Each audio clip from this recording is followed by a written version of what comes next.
कैसे रे बेटा, कैसे काटा था? चुप चुप, लकड़ी काटा था। सरपंच ला बताऊं का बेटा? सरपंच तो गाँव के है, हम काट ले। गौरे न तेरे मुंह काट बे। बड़ा काटो काटो तेला। जा जा जा। अबे साले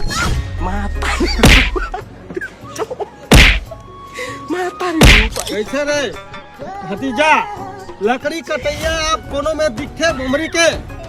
नहीं दिखेगा, नहीं दिखा, अब नहीं दिखा। लकड़ी कटैया नहीं अपन है। शासन है ना, हाँ अपन शासन डाले हम ना तब का पर रुके को।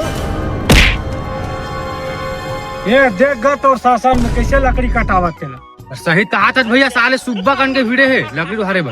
तभी रुक साले बतावा था साले के मोट शासन में लकड़ी काटा था तो चल बतावा था। आगा में न ए हराए दे लकड़ी काटा दरी से है।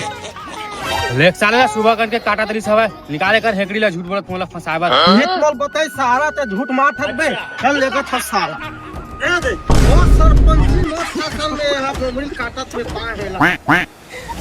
देख गए दे मोट सरपंची करे में करत हां ते में लकड़ी काटत पा है, का करना है बताओ। अरे बोले लगेगा। हाँ जी डालना है 5051 रुपया डालना है बोला। हाउ ना हाउ डाल ले थन। हां बात तो सही है। फसा दे रे ते मोला रे।